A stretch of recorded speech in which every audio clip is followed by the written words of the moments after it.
And we're back. Number 2 part. Yeah, that's how I roll. Number 2 part. This is the second of the first. What you gonna do about it? Yeah, so I'm gonna review the shit out of this movie right here, so why don't you hop on this train? Yeah, that's what I thought. Sit your butt down and let me conduct this.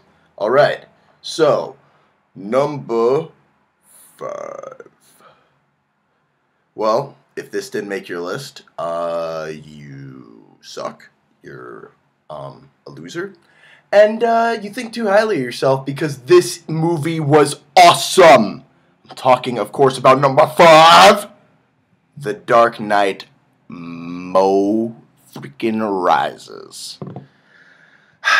Now, the first time I saw this, I thought that Bane was overhyped.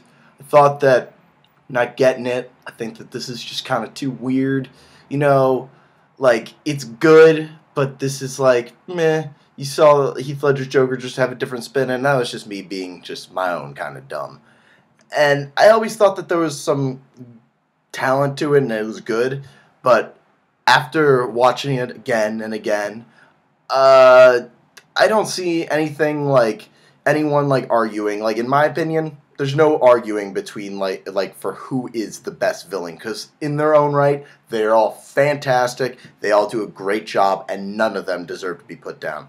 Dark Knight Rises is not only a film that needs to be respected but appreciated, because this is a film that marks like one of the rare times that not only is a sequel awesome, really good, but it's the third of a trilogy and completes it, and it puts a cap on it beautifully. And on top of that cap, see, you still with me? So we had the Dark Knight Rises bottle. We capped it, and on top of that cap, it was tied together. There were no loose ends. Everything that needs to be answered is just up there, and everything else is all in the film. Like, this movie, I heard that there were some people thinking, oh, this is a metaphor for Jesus Christ and Satan. It's like, that's Batman. But yeah, this movie, special effects, amazing. Direction, incredible. You know, the acting, like, Christian Bale is Batman, and that is always going to be the way it is. Bane, you think this review is going to end? Yeah, you really do? Well, it's not. Catwoman, Anne Hathaway was awesome. You know, these people all did a fantastic job, and I think people just went to this movie, they're like, oh, everyone's gonna like this. The last one was amazing. Nothing could be better than that. Well, you know, shut up. Like, just because you can't, like, just go back and compare. Like, they can both be good for different reasons. If it was just as good as The Dark Knight, then it would be The Dark Knight, and it would be the Hangover 2 sort of thing, and it would fool you into thinking it's good. Let's move on to the number 4, Quattro, uno, dos, tres, cuatro. The Avengers. Now, I know a lot of people have debates. Avengers, Dark Knight, what's better?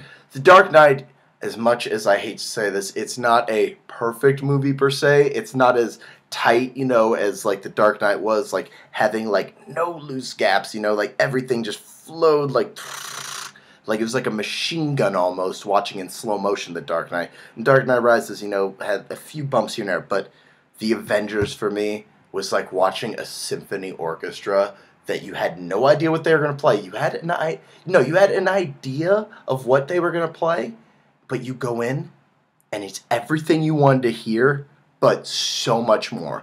This movie had everything you needed. The best I've heard it is the WWF match, or whatever that stuff is, of Marvel characters, and it was excellently done. Joss Whedon is not getting enough recognition for this movie. It's highest grossing movie of the year, but on top of that, like, money, what does that mean? But part of a movie, the goal of a movie is to entertain your audience.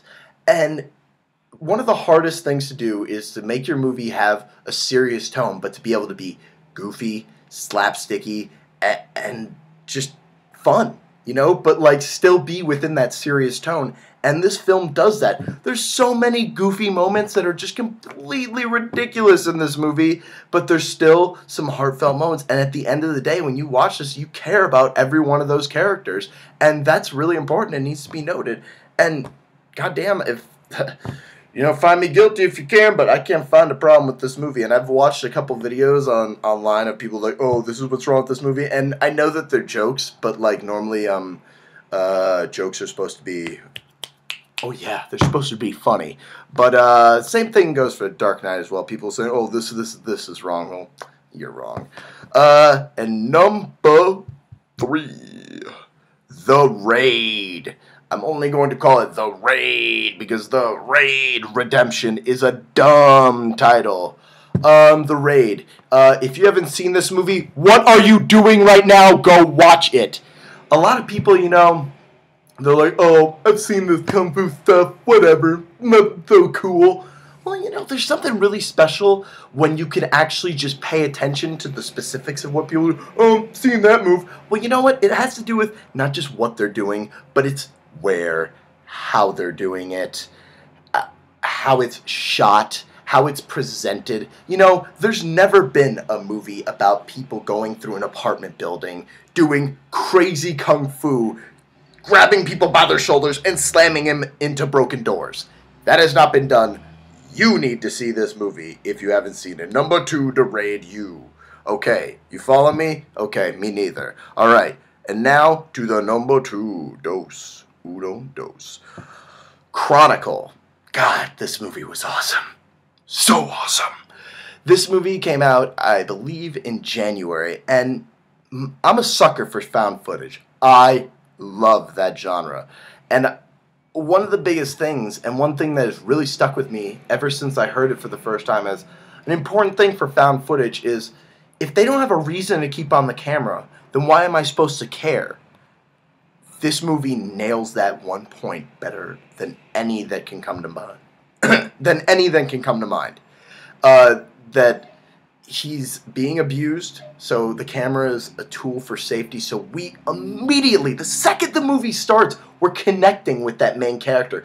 And that is really, really strong part of this movie, that you connect with this character, even though watching this movie the whole time, you're like, this is going to a bad place. You know it's going to a bad place the second it starts. And it's not even like a spoiler looking at the trailers and seeing like all that stuff. It's like from the very get-go, this kid's troubled. Bad things are going to happen to him. And it executes it perfectly. All the performances are 100% realistic. Might have had a thing or two to do with that. I didn't recognize any of those people. But if it was up to me, they're going to start getting some attention now. Chronicle, amazing. Go check it out. You owe it to yourself. And now, the number 1 movie. Cabin in the Woods! Yeah, Cabin in the Woods. Now, before you write that comment about where Argo is, sit down and hold on. Cabin in the Woods, I don't know what else there is to say about this movie, but yes, this is such a good movie. I hope that one day in my career I'm able to be a part of something that I think is this brilliant, this clever, this something that takes a genre, takes something that we have all seen so many times and makes it completely brand new. And not only does that, alters the way that we will forever see this genre. That is so powerful. And it may not resonate with everyone, and it may not work for everyone, but oh my God, like something like this comes around like really rarely, and I think that this movie needs to really get this appreciation. And I know it's going to be a cult hit forever, but if you haven't seen it, you have no idea what you're missing. It's an incredible movie. It's so much fun. It's really well shot. It's pretty well written, and it's so rewatchable. And that's a really strong part of a movie, too. It's important. You know, like when you're making a movie, it's like, oh, this surprise will be like crazy when they see it the first time. Like you've heard people say that. But when you can have something that has an impact over and over and over again, that's how you know you have something special. That's Cabin in the Woods. Really quickly, I want to go down a list. Stick with me. This will make a lot of sense, and it'll help you not be angry at me. So let me just go through really quick the films I missed, and this is over 10 movies, I know, and it probably would have made my top 10 a lot different.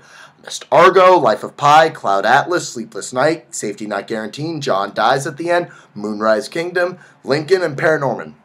That's what I missed and what I wanted to see and what I thought was worthy of my attention. But let me quickly make some honorable mentions. I would like to say that I liked The Hobbit. It was a lot of fun. I would give it a rating of really damn good. Hero, Dream of Sushi. Really damn good. A lot of fun. I love me some sushi, and this was a very interesting documentary on a cool restaurant. Ted. Really damn good and really, really funny. You already saw it, so I'm not going to tell you about it anymore. Pirates, Gang of Misfits. Really awesome animated movie. I think it might have been my favorite. Yep, liked it more than Wreck-It Ralph. Check out Pirates, Gang of Misfits. Spider-Man, Ultimate Spider-Man, whatever it's called, that was pretty cool. 21 Jump Street was really funny. Dread was pretty good. And just throw in the Hunger Games. Yeah, so that's all I gotta say. And thanks for watching my video today. And I'm gonna stop rapping, and that's the way it's gonna stay. Hey.